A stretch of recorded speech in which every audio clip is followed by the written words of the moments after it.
Hi everyone, I'm Dr. Kimberly Johnson, affectionately known as Dr. Kim. I'm a practicing medical doctor and a skincare enthusiast.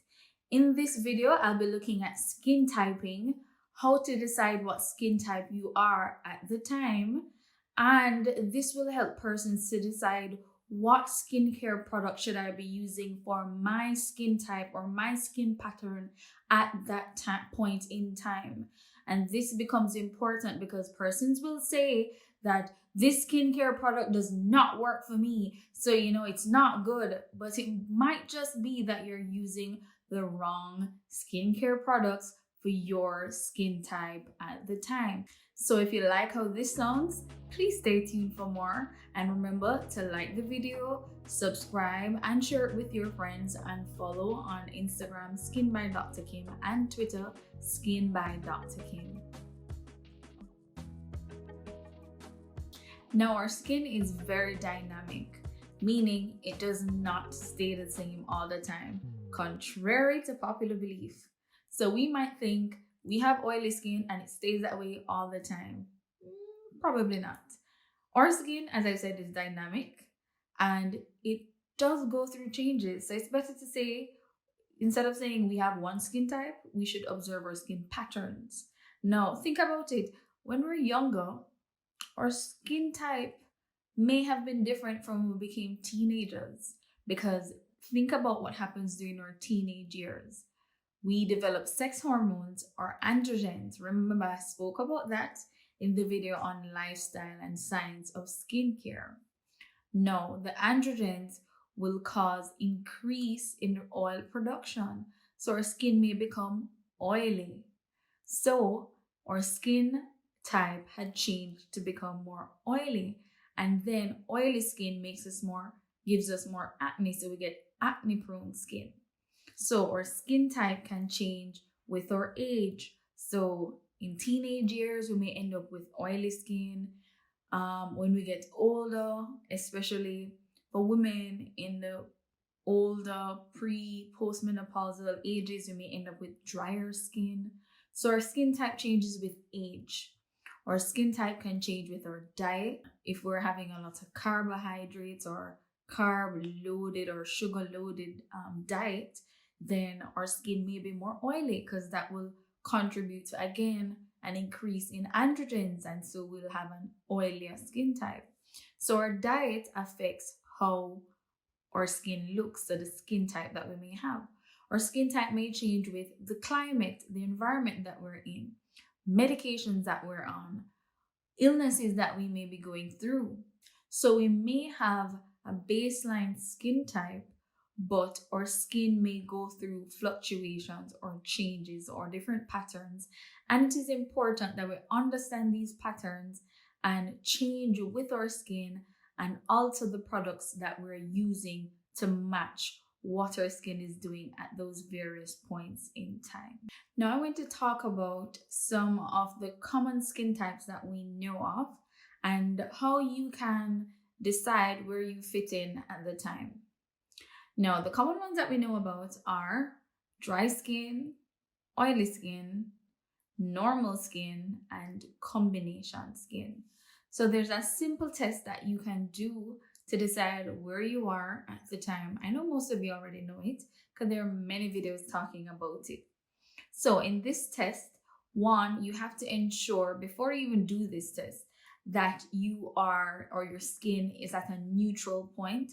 Or what a neutral point means is that you have not exfoliated in the last 24 hours. You are not on any retinoids or anything that will cause over drying or excessive drying or peeling to the skin. So in the last 24 hours, you'd have not done anything to your skin or be on any medication that would have caused any excessive drying to the skin. So the skin should have been at a neutral point. Now, what you'll be doing is you'll be cleansing your skin with a cleanser that is pretty much, as I said, neutral, no active, the most basic cleanser you can find. Simple cleanser, I'll insert one here with no actives at all. Or, for instance, the CeraVe Hydrating cleanser, I'll insert. So use a very simple cleanser to wash the face. After cleansing, you wait minimum 30 minutes, maximum 60 minutes. So that's an hour without putting any additives to the face. And after that period of 60 minutes, you'll see if the skin feels very tight and flaky and stiff, then it'd be safe to say you have dry skin. If after that 60 minutes the face feels or looks very shiny and greasy, then it would be safe to say you have oily skin. If after the 60 minutes you notice that areas of the face are greasy and areas of the face are also dry and flaky, then you say you have combination skin. And if after that 60 minutes there's no excessive dryness or excessive greasiness to the skin, so you're not experiencing any extremes of dryness or oiliness, then you have normal skin, and we don't like you because you were blessed by the skin gods. So that's an easy way to decide where you are at that time in terms of skin typing. Now, that is just one method of skin typing. There are quite a few different methods that exist. You can read them up. One of my favorites is by Dr. Leslie Bowman, and she's a cosmetic dermatologist. And she mentions the different types she compares different types. So she looks at oily versus dry, wrinkled versus tight, sensitive versus resistant, and pigmented versus non-pigmented. And her method will take into account the different things that can affect skin typing. So I'll just discuss briefly what these mean. Oily and dry skin, you can decide from how I described earlier on in the test. Now, for those with oily skin, it would be best for you to use cleansers that contain salicylic acid, products that contain niacinamide that will help to combat the oil or excess sebum production. Persons with oily skin would tend to have acne-prone skin as well. So you would most likely end up using, again, benzoyl peroxide products. It may be that you have underlying illnesses that have overproduction of sebum. So you may have polycystic ovarian syndrome. So those are the things you look at when you have oily skin. You may also use cleansers that are foaming cleansers or things like that. For those with dry skin, you end up using hydrating cleansers. So the CeraVe hydrating cleanser is an example. Dry skin may tend to be a little more irritating or sensitive, so you end up using cleansers that are simpler with less actives. So simple cleanser. You'll end up using cleansers that are more creamy, so a creamier cleanser that will give more hydration. You'd want to use cleansers that have ceramides, again, CeraVe, hydrating cleanser, that will restore or rebuild the skin barrier. You want to use cleansers that are fatty. You want to use fatty moisturizers, such as Cetraban, CeraVe again, Naturium plant ceramide moisturizer. So those are the things that are fatty, thick, emollient moisturizers that will give you hydration. Then we get to sensitive versus resistant. And persons with sensitive skin, almost every single product they put on their skin will cause some form of irritation. They have burning, tingling, itching, redness. It's called cosmetic intolerance. And, even foods will cause redness and flushing to the skin. Sometimes they're undiagnosed rosacea. And in persons like these, they want to use cleansers again that are neutral with not many actives. Usually the skin barrier is damaged. So you want to ensure you're using products with ceramides again to restore the skin barrier. You want to ensure that you're using skincare products without fragrance, so fragrance-free products, because fragrance will cause contact dermatitis and make it worse. So fragrance-free products. And For those who are on the other spectrum, they are resistant skin. And they, again, are blessed by the skin gods. They can use almost anything and get zero irritation. Her next category is pigmented versus non-pigmented. And this takes into account how environmental factors or climate can affect your skin type. So for persons with pigmented skin, they're usually the ones who live in the hot, tropical areas that they're exposed to skin. They're exposed to sun majority of the time. So they'll have UV damage or sun damage. They'll have the sunspots and they'll have premature aging from UV damage. So these persons will have a lot of melasma, hyperpigmentation to the skin, sunburning, and so on. And their skincare products will have to include a lot of tyrosinase inhibitors, including tyrosinase inhibitors that are safe for daytime. Their sunscreen, which everybody should be wearing, their sunscreen should also have a lot of antioxidants. And when I do the video on sunscreens, I will mention a lot of options for persons with hyperpigmentation as well. So stay tuned for that video. A lot of persons have been asking. It is coming. It is coming.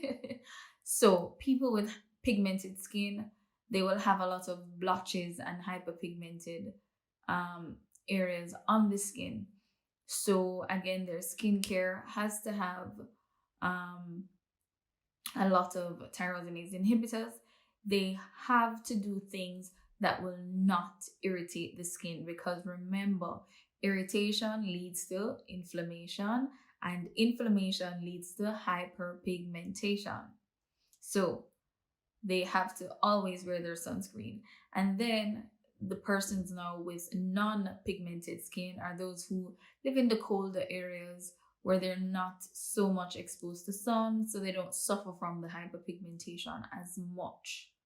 And then the last category that she mentions in her skin typing is wrinkled versus tight skin. And this has to take into account the genetic component of skin typing, which I didn't mention before. But yes, genetics controls everything in medicine, I believe. So yes, that has to do with your skin type as well. Now, wrinkled versus tight.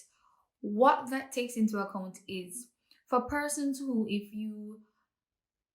when you do facial expressions or smile or whatever it is, if you smile, let's just try this. If you smile and your face wrinkles when you smile, so you see a lot of folding, or when you do, contour your face, you see a lot of folding, you're considered to have a wrinkled skin type.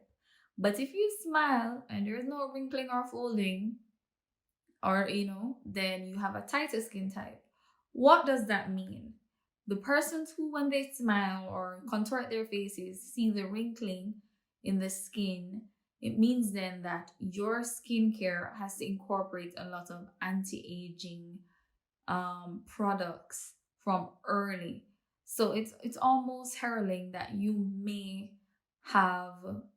be predisposed to early aging.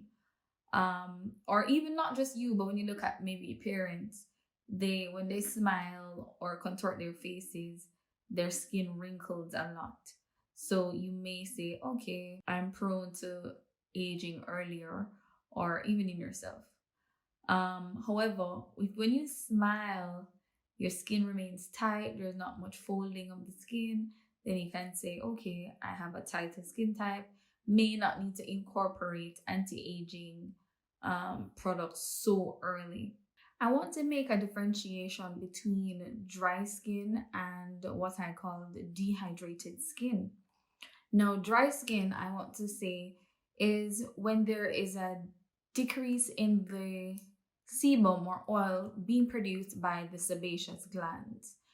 Now, the overproduction of sebum by the sebaceous glands is where you end up having oily skin. So there's too much oil being produced. Now, the right amount of oil is good. Sebum is good for our skin. It nourishes the skin, it moisturizes the skin.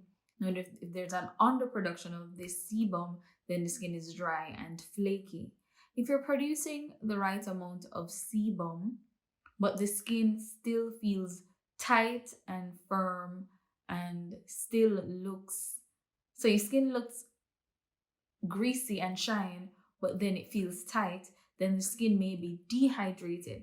And this could be that you're not hydrating enough, you're not drinking enough fluids or water, or it could be that your skin barrier is damaged, so there is an increase in transepidermal water loss from the epidermis, or you're on medications, or you have an illness that could be causing dehydration or drying of the skin or dehydration of the skin. And in this case, you would need to hydrate more or use heavier emollient moisturizers to prevent loss of water from the epidermis, or you need to cut back on the actives that you're using in your skincare and hydrate the skin more to repair or restore the skin barrier. And these are the things to help to prevent or to repair dehydrated skin. As opposed to dry skin, you may have an illness or dermatological condition that is causing underproduction of sebum, and in that case, you would need to see a dermatologist. For dehydrated skin, you can also implement hyaluronic acid in your routine. Now, it can be in the moisturizer that you're using or the cleanser, because most cleansers and moisturizers, most products these days have hyaluronic acid, which is good. Or you can use a hyaluronic acid serum on its own. But, big but, hyaluronic acid serums, if not used correctly, can cause more damage than good. Here's why. Hyaluronic acid is a big water magnet. Now, what it does, it pulls water, and it will pull water from anywhere. It will pull water from the environment, and if there's no water in the environment, it will pull it from your body, from your skin. Which is why if you're using a hyaluronic acid serum, you want to ensure that you are wearing a very thick moisturizer on top of it to lock the water in. If you have dehydrated skin, remember, there's not much moisture in your skin already. So if you apply hyaluronic acid, especially if you're living in a dry country or dry environment like here in Jamaica, where the atmosphere is not very moist, it's very dry and hot, right? There's not much water in the atmosphere for hyaluronic acid to pull from outside. You are going to be pulling, hyaluronic acid is pulling water from whatever little water is there in your skin. So what you do if you want to wear a hyaluronic acid serum, in that case, you get a nano mister, which is what I have. So press and you mist, right? And you get, or you can just apply the hyaluronic acid serum to damp skin. And then, so you apply it to damp skin, and then you apply your very thick or fatty emollient moisturizer on top of it. For example, Cetraban or CeraVe moisturizing cream. And that will lock in the water, because if you do not apply hyaluronic acid serum to damp skin, it will try to pull water from somewhere, and it will pull water from your already dry skin and make the skin even drier, and your skin will feel even more irritated and inflamed, and it will just irritate the skin more. That happened to me, and I was like, oh my gosh, what is making my skin burn? And it turns out it was the hyaluronic acid. My skin was dehydrated. I was wearing hyaluronic acid because, okay, hyaluronic acid will make my skin moisturize, but I'm in Jamaica where it's hot and sunny and there's no moisture in the air, and I'm wearing hyaluronic acid on dry skin, and I'm not applying it to damp, wet skin. So it just dried my skin out more until I learned about the nano mister. Another thing I want to mention, which people may get mixed up with combination skin, is seborrheic dermatitis. Now, seborrheic dermatitis is what people get confused with uh, saying you have an oily T-zone. With seborrheic dermatitis, the classic pattern is where you have oily T-zone and flaking hair, or dryness and flaking hair. And people say, okay, that's combination skin. You might want to, again, see a dermatologist if you think you have combination skin and you have this central or T-zone oily and greasy pattern, and then the peripheral dryness and flaking. And if you notice that there's flaking in the scalp, around the hairline, the ears, and it's not going away, that could hint that it could be seborrheic dermatitis. Again, see a dermatologist, because it could herald other things, other underlying illnesses. So again, skin typing, don't take it at just face value. So guys, just remember, your skin is dynamic, so your skin type can change. So you should understand that your products may have to change with how your skin is changing. So at one time, your skin may be oily, so you may be using products like salicylic acid, niacinamide, foaming cleansers, oil-free cleansers. But if your skin becomes dry, please don't be using those same things. You may need to switch to a hydrating, creamy cleanser to put some hydration in the skin. If you have dehydrated skin, you need to hydrate. You need to be using more fatty, thick moisturizers to lock in moisture. Thank you all for watching. As always, it's my pleasure to share, and I'll catch you in the next one.